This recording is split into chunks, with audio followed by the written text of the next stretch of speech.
మనమే వ్యాపారం కోసం ఇవి ఇచ్చలేమండి.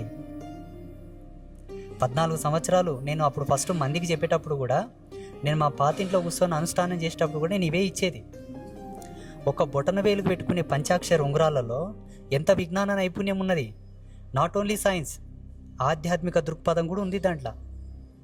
ఏముందండి, 50 రూపాయలు కూర్చొని కోటదాయి ఉత్సవం వస్తే పోయే పైసలు కావవి. మోటుగా మాట్లాడాల్సి వస్తే గిట్లే ఉండొచ్చు. నేను మీతో చెప్పే విషయం ఏంటంటే, రక్షతాడు, పగడంతాడు, శని ఉంగరం. ఒక్క శని ఉంగరం ఏ వేలుకు పడితే ఆ వేలుకు పెట్టుకోండి అని చెప్పాం. ఎడమ చేతికే పెట్టుకోవాలి. ఎడమ చేతి కూడా మిడిల్ ఫింగర్కే పెట్టుకోవాలి. ఎంత ఆలోచన చేస్తే నియమం పెడతాం? లాజిక్గా ఆలోచన చేయి. మెటీరియల్ కెపాసిటీ అండ్ వాల్యుబుల్ అది పక్కకెట్టు.